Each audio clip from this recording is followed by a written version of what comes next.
If it were only bourbon, and I could only, if I could only drink it at this hour of the day. All right, let's get it rolling. This could all go horribly wrong at any minute. Hello out there, and welcome to the 196th edition of Lewis Black's Rantcast, entitled Vote. Okay? It's that simple. Vote. V-O-T-E, vote. We'll get to that, but first, the most exciting news, really, of the week, because everything has just been ramping up the anxiety. I can feel it out there. The tension is growing. My friends are freaking. Everyone I know is kind of freaking. It doesn't seem to matter what side you're on. They keep saying one side's exuding confidence. Depends on what day it is. Depends on which way the wind is blowing. But let's get on to the good news. It's really the great news as far as I'm concerned. If you're a Bears fan, not so much as my friend Jim Yashimura was mildly crushed by the Hail Mary from Jaden Daniels. Unbelievable at the end of the game. Seriously, I have watched God knows how many Washington games, watching this football team. I've watched them for years and years and years. And there I sat, thinking, okay, they let him back in. You're not going to, how do you win a game when you're just kicking field goals? Huh? How is that possible? We had 4 field goals and we couldn't. And we've got a defense that really grinds and does the best it can, but you need some points on the board, and they just couldn't get them down there. And then, obviously, what needs to be done is a Hail Mary. We should be throwing it every time because it was unbelievable. I've never seen one go my way before. I saw the Doug Flutie one, and that was pretty incredible. But this really warmed every cockle in my heart, whatever they are, whatever cockles are. It was just stunning. Lifted me out if I was kind of tired from the weekend. And let me just say about that, great to be in Durham again at DPAC. I love it. It was the 9th time I was there.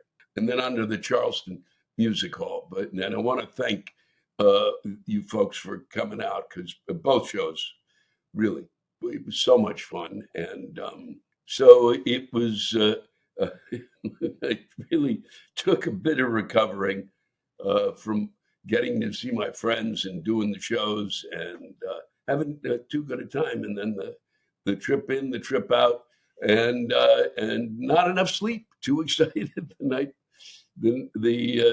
after the show in Charleston. So I didn't get enough sleep, but boy, you toss a game-winning Hail Mary, and my eyes opened. I don't know how alert I was, but boy, I was about as joyous as I can be. It is possible for me to ever be. It makes me, and then of course it makes me think, well, this is the year you can see it happening. You can see what's going on, but you kind of go, he's already hurt his ribs. What's next? You're watching them week after week. As I've said when I've been talking to you, it's like the Civil War. They're just carrying people off. Literally every 8-10 downs, somebody is being taken off the field. Concussions seem to be up. I don't know if I'm just noticing them or if they're really fucking paying enough attention. God, now they're wearing those things on their head, which I don't quite understand. After they are concussed, well, I mean, if they help, why shouldn't everybody be wearing them? It's just brutal, and it's the one thing you kind of learn from if you've got a fantasy football team. You really get an understanding of the level of injuries that go in to make this game what it is, because they're out there. This is as close as we come to war, I think, in a sport, and so. I don't know how they do it. And Tua comes back. I'm gonna. He had been, for those who don't know, he's the quarterback of the Miami Dolphins. I believe this was his fourth concussion, and now he's back playing again. When did I think they? You have to say no. I'm sorry, you can't do this. It's just too bad. But it was um, it was really I needed the distraction. I needed a major distraction. Hello there. And as we roll into the week, here's where I'll be going. I'm coming your way, Kansas. That's right. On November 1st, I'll be in Manhattan, then on to Lawrence, that's on the 2nd, and on the 3rd, where? Salina, where I will be doing a Rant is Due live that will go throughout the world. Get your rants in if you live in Kansas, and especially if you live in Salina and you've got something you want to complain about, go ahead, get it out. There are moments to go before we vote, and I'm sure there's stuff that's just boiling in your head, and it doesn't have to be serious. Okay, it can be about anything that irritates you. And then on November 9th, November 8th, I'm sorry about that, I'm going to be in Rancho Mirage at Agua Caliente Casino. Come join me as I make millions of dollars playing video poker. All right. Thanks for your time. And remember, send in those rants. As we roll toward this election, it just gets crazier by the minute, crazier by the day. The anxiety level is rising. Boy, then there's little stories about this and that and how they're, turning the places they're counting the votes into bomb shelters, and then they have to film stuff. We're spending a small fortune over something we never worried about before until these idiots thought that, boy, maybe if we tell them that we doubt the integrity of the elections beforehand, and then if we repeat it, I'd stop it. Just fucking stop it. Okay? The last time there was any kind of shit going on that I remember, okay, was in the Kennedy election when apparently Mayor Daley had folks from the cemetery voting. So come on, please. They're paying immigrants to vote, illegal immigrants. Doesn't happen. Okay? There are people who sit there and they do it because they want to and because they believe in democracy and they believe in voting and they got a list in front of them. All right? If you're not on list, okay, and you don't get in, all right? And I'm sick of you. I'm just sick of it, of this kind of nonsense and bullshit. You lost. That's it. You don't get to say, we got to play it again. You really didn't score those points. We didn't see you cross the goal. What? Stop it. Just please stop it. We've got to get on with our lives, okay? We live in the greatest country on earth, I truly believe. And we're making it harder and harder on ourselves here. And there's no reason, none. There's all sorts of arguments that need to be put up for all sorts of reasons about a lot of things. Not voting, okay? You don't get to say, because you say it wasn't fair. Look, if the person who is running for office, all right? If the person who's running for the presidency says before the election takes place that if he doesn't win, that it was stolen, you know what that is? It's bullshit, okay? So that means he's won. He's convinced he won. That's it. No one else, except a number of senators who kind of lined up with him because they were afraid to lose the fan base, all right? Unbelievable. And that's what it is. It's a fan base. It's not a governing base. It's, boy, he's great. I loved him on The Apprentice. It was spectacular. Boy, his work on that, and he really fired people, and it made me want to, come on. He was an inspiration. You just have to deal with the fact we have free and fair elections. That's it. Tough shit. That's the deal. Okay? Doesn't work that way. All right? You don't try to, and then you try to do everything you possibly can. Some of to make sure that certain people can't vote. What planet? Stop it. It's not what this is about. All right? This is not the country I was born into. All right? We're going to go back and have an argument. This argument might have well been just great in the 1840s. All right, when you probably had two places to vote and one was an outhouse. Fuck this. Fuck this stupidity. Seriously, we just got to learn how it works. You go and you vote. These people, I can't. I'm just going to repeat myself, so I'm going to stop. And this is a guy who, in the midst of talking this past week, literally said to the audience, he started talking about the size of Arnold Palmer's penis. That's what he did in the midst of an election. 2 weeks to go. 2 weeks to go. 2 weeks to go. And what's going to help us as a country is to know that just how much manhood Arnold Palmer was carrying around. I mean,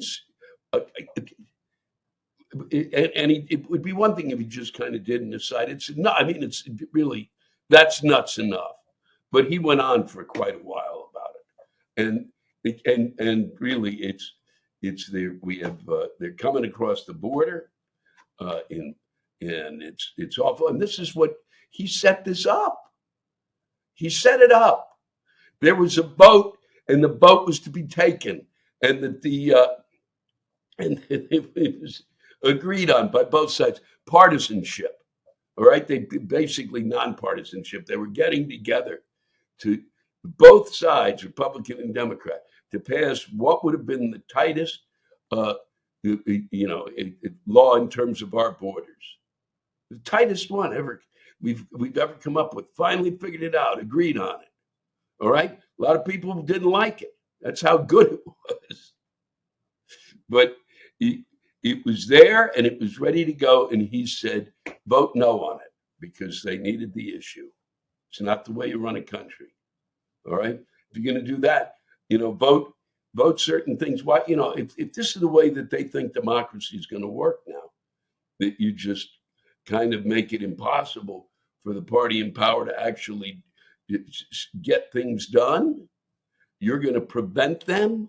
You're going to do votes to stop things that work for the public good, so that as a result, let's say the economy tanks, so that you can come along and be the hero, please, huh? Because that's what this is. We're moving toward. That's what he did. Y'all help up for this, because I'll handle this. And now we got to. Did the Democrats fuck up with this? Yeah, they did. They always fuck up. They're no geniuses. But but he is no genius either. Okay? And I don't know. And then he's working at McDonald's. All right. Well, that'll help. He's standing there over the fry-later. And then, of course, the next day there's another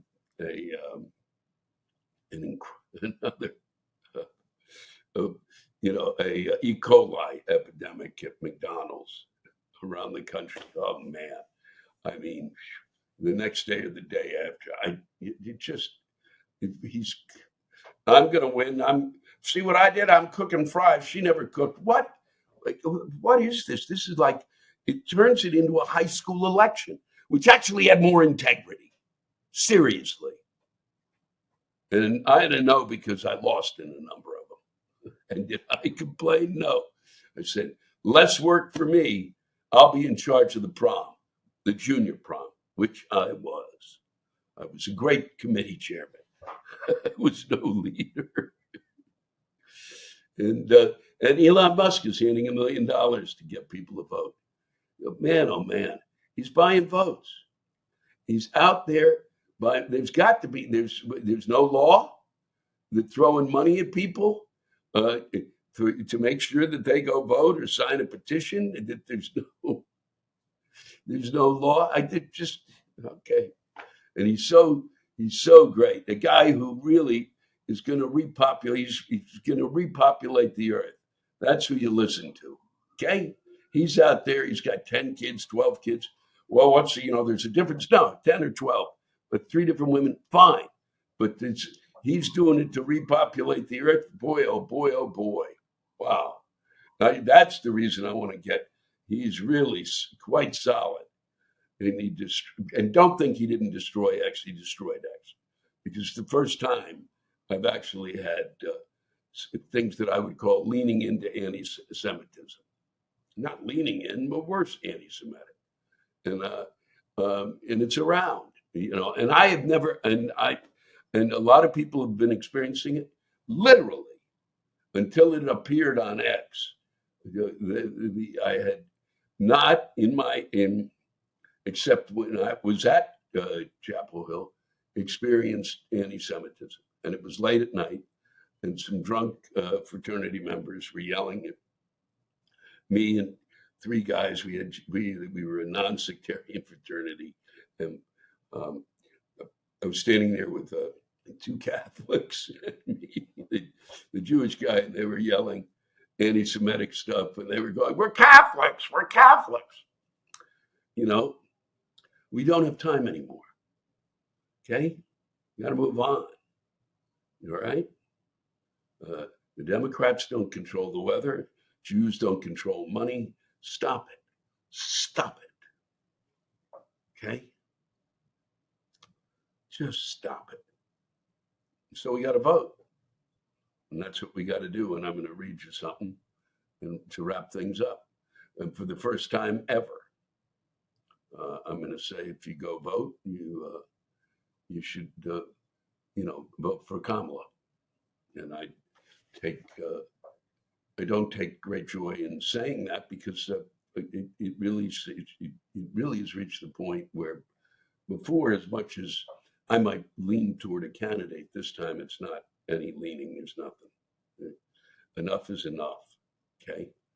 I lived with him in the city, and it was appalling living with him here. Appalling. I performed in Atlantic City. I've said this time and time again. I would mention his name, and the audience, who generally came from Philly, New York, and Atlantic City, would boo. Would just start booing. There are people that I know, that I met along the way, they did jobs for him. He never paid them. Okay, it's just the truth, folks. I know you don't want to believe it, some of you out there. It's the truth. Okay? He bankrupted casinos. Your genius, your business genius. What he was good at, and I will hand it to him, was he's good at branding. He got people to build the buildings, and he was the brander. All right? And the whole thing stems back to, boy, I was a self-made. He's not self-made, and his father had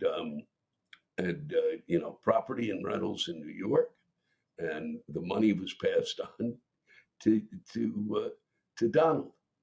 Okay, and then he bankrupted himself a number of times, and I still believe this, and I know this is a step too far, and I don't care. That you could have had a baboon could have inherited this money and done nothing with it but put it in the bank, and the baboon, probably the money that the baboon earned would probably be the same amount that he's earned bankrupting the company. Probably more money. Probably more. And the baboon would probably have more faith in democracy than he does. This is a man who literally doesn't believe that that Kamala is black, and yet his face is orange.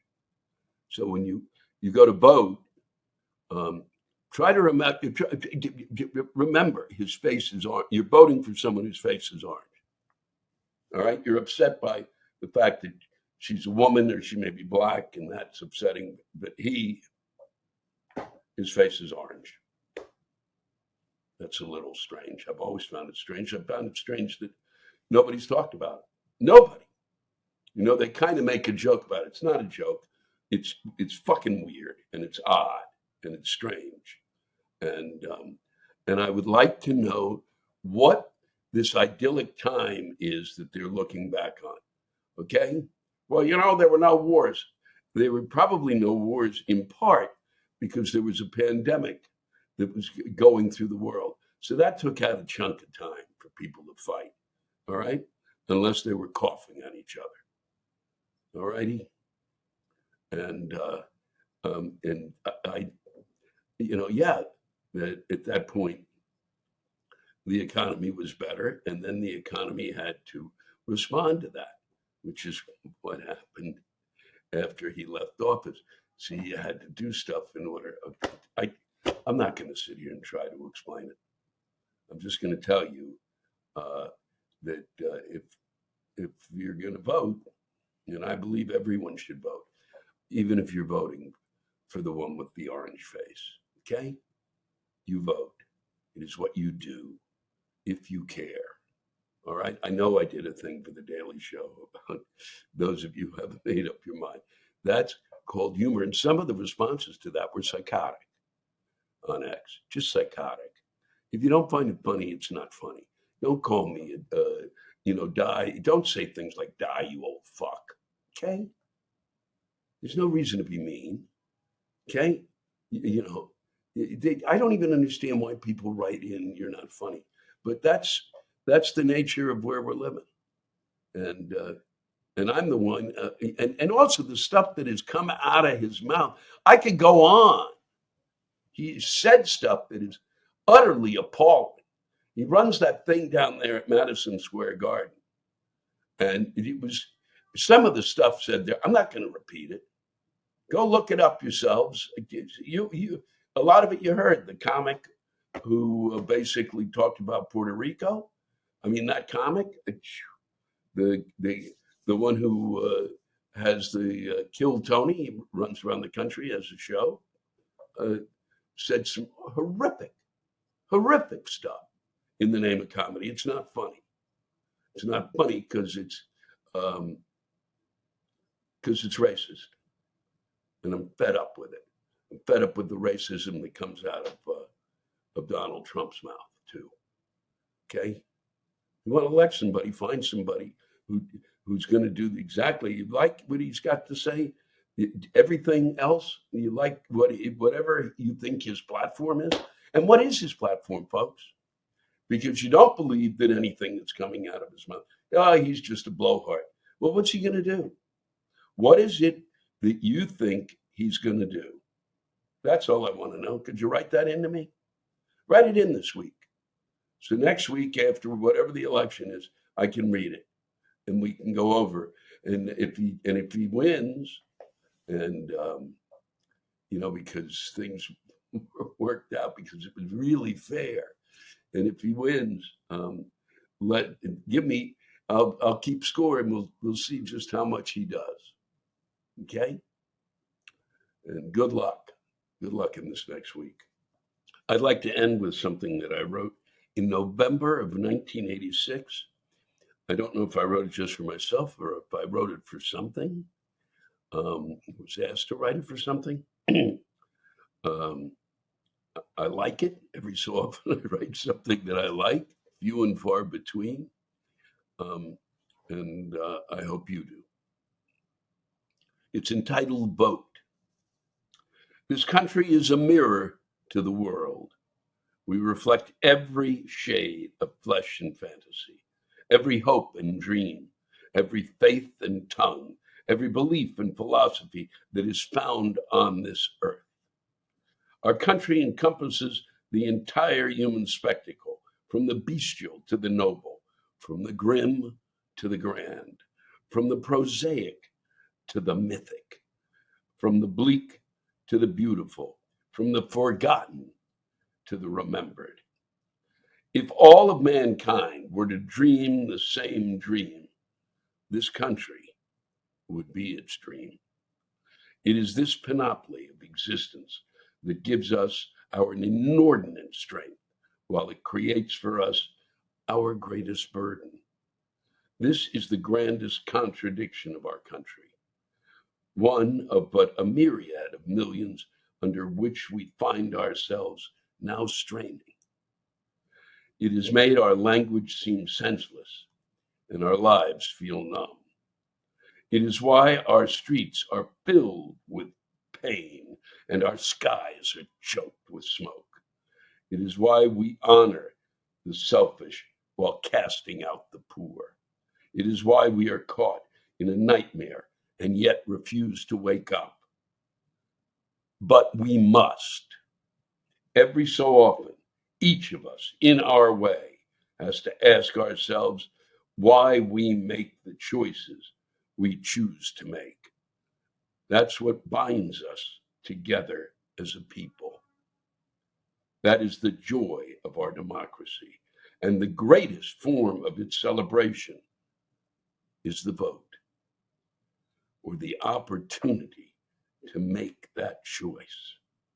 And by making that choice, we awaken and begin anew our dream. Thank you for listening. Thank you for your time. Sorry it wasn't right as Big Finish. Um, uh, thank you again to all who've been coming out to see the shows, and for all of you who are coming.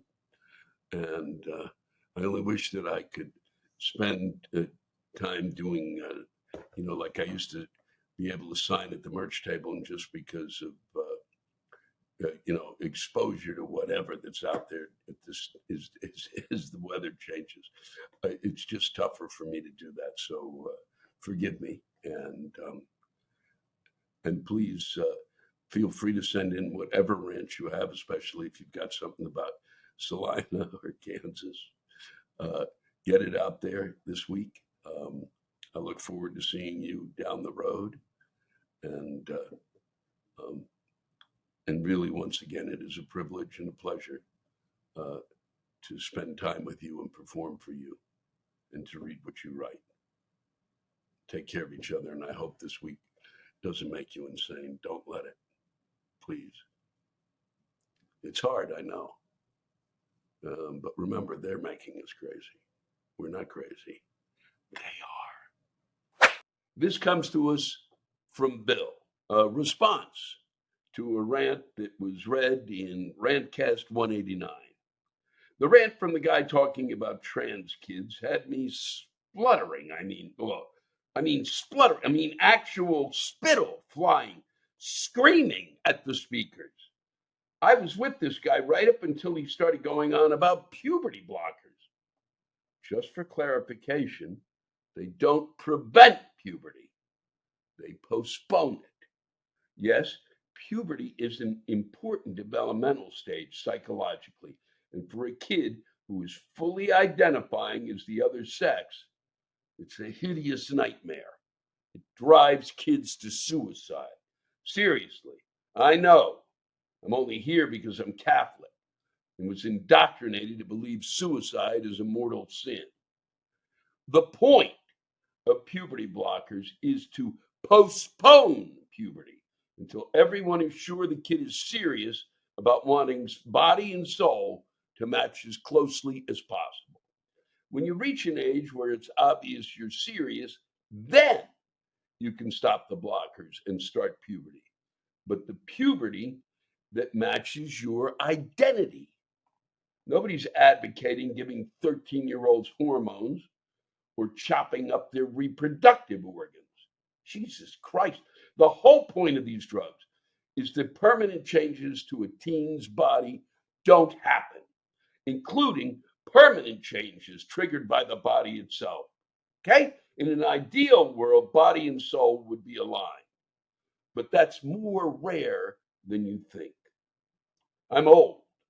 I became Bill in 1979 when I learned about puberty blockers. God, I was so envious. Anyway, that's my counter rant. If you read this, please don't use my last name. It's extremely unique, and I'm only sort of out. That's my counter rant, and if you read this, please don't use my last name. It's extremely unique, and I'm only sort of out. I have to add that I really do appreciate that this ranter is trying hard to be accepting in all of that, although I'm not sure why he felt the color of his skin is important to his argument. The dad thing, I get. Hey, the following isn't really part of the rant, just some junk about me for context, in case you want to understand my own bias. I have small hands and feet and have some good friends who laughed in my face when I tried to convince them I am trans. Christ, that's exactly the really weird, fucked up shit I'd expect from your punk ass, is what I heard from one really good friend. He told me he didn't believe me because you do it too well, meaning I passed without question. Yep, I told him. So do you, durr. But whatever. Thank you, Bill. Thank you. Christopher Johnson is tired. Why? Debate fatigue. It's been a few days of listening to good patriotic Americans talking about which candidate won, had the best ideas, and what they're going to do for the future of our country. Were we watching the same debate? Two bought and paid for puppets pandering to certain bases, using the same old fears and insecurities to manipulate them with?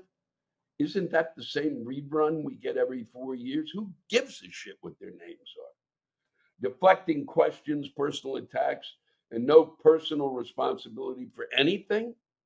Nothing new. Can we just cut through the bullshit? Let's just run two CEOs against each other instead of a debate. They just have graphs and pie charts and how they're going to turn the majorities of us into good, little, ignorant, productive consumers. That's all the majority of Americans really want, the ability to get more shit. I think that's true, Christopher, but I think that we're in a different time zone here. I do. I believe that. This is not. This is a different thing that's going on. And one of them is. Woo, woo. I don't know how you missed that, but you did. And I mean, I mean, when you're look, when you have somebody running for the presidency who's basically telling you that the immigrants from Haiti are in Springfield eating the geese there and the pets. I mean, and that's a during a presidential debate. That's another level. That's a whole new place to go to. All right, I talked about it last week, and I do appreciate what you have to say, but and I pine for the days when we go back to the two CEOs. So it's just boring as hell. Have a good day, though, Christopher, and I really appreciate you sending that in. Mark Wright also has something to say about the debate. If laughter is the best medicine, last night's debate should coincide with an emergence of miracle cures. Say what one will about evasion, policies, positions, and fortitude, but mental illness is best demonstrated when the potential patient is forced to stand next to any reasonably sane human for 90 minutes. If you can't tell who the lunatic is, it might be time for Nurse Ratchet to dispense your own medicine. Aren't you ashamed? The best thing we can do is go on with our routine. Well, I was glad those came in almost together, Christopher and Mark. And I really do think it's always fascinating. And it's almost as if you were talking to each other.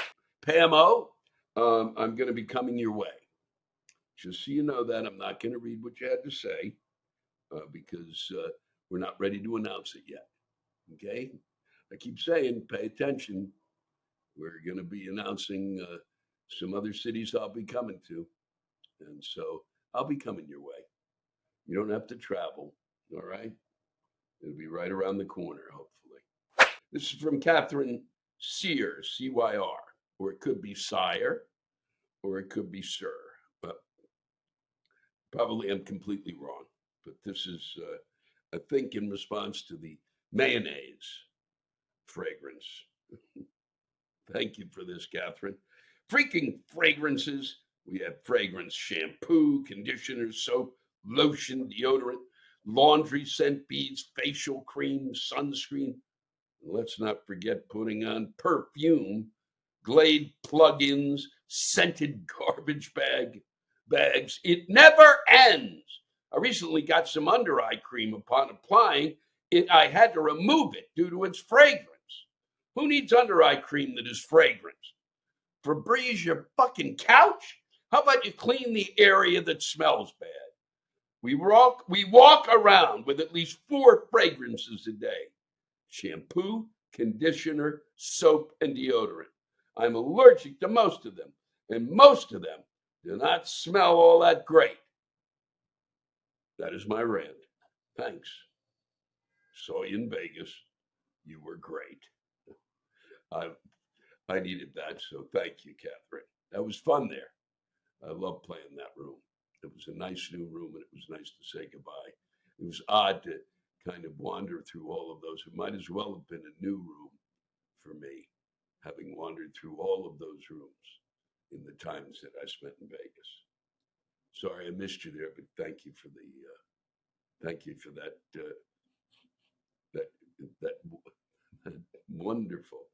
wonderful rant that smells so good. I can't believe I just said that, Catherine. Timothy Cummings. Dear Lewis, I am really fucking pissed. I recently gave $25 to the political party of my choice, and I won't say which one because I'm sure all their fundraising methods are the same, which is just fucking pissing me off. Every day I open my email account and have a good goddamn ton of political messages asking me to give more money. Damn it. I don't have more money. I'll be 70 in a few days, and I have 10 fucking teeth to my name. Yeah, no fuck steak for me. A few months back, I tried to get enough money to get some teeth. I started a GoFundMe. I made some clever YouTube videos that I thought would help promote my GoFundMe. I flooded social media with videos in my poor me story about how I like to eat steak one more time before the darkness devours me. For fuck's sake, I got 2 donations from my son. I guess those goddamn videos weren't as clever as I thought. So here I am, 70, no teeth, no damn steak, and these fucking political parties swamping me with their goddamn emails, begging me for more money. I mean, shit. Sure, I'm happier now than when those 2 old fucks were running for our nation's top job. Sure, I think one of them might make this old fart's life better. I might even live long enough to see it, but I'm not counting on it. But none of it will fucking get me another bite of a goddamn fucking steak. So stop emailing me, you fuckers. Thanks for letting me rant, Lewis. At least when I listen to you, I feel we hear the same band playing. That's nice. That's a nice way to put it. Thank you very much, Timothy, and I hope somehow you get the steak and the teeth. Or the teeth first and then the steak. I think that would be the order. Thanks to all of you for listening to my Rantcast. If you have a rant you want to get off your chest, send it in to me at lewisblack.com/live. You can think of it as therapy, or whatever you want to think of it as. Just let it rip. And I want to thank the true stars of our show, the ranters, and the splendid rants they gave us. Lewis Black's Rantcast was created and hosted by me, Lewis Black. Our live rant audio was produced by James Salter. Our theme song by Chris Lane. Executive producer, Ben Brewer. Executive producers, Matt Kleinschmidt and Robert Kelly.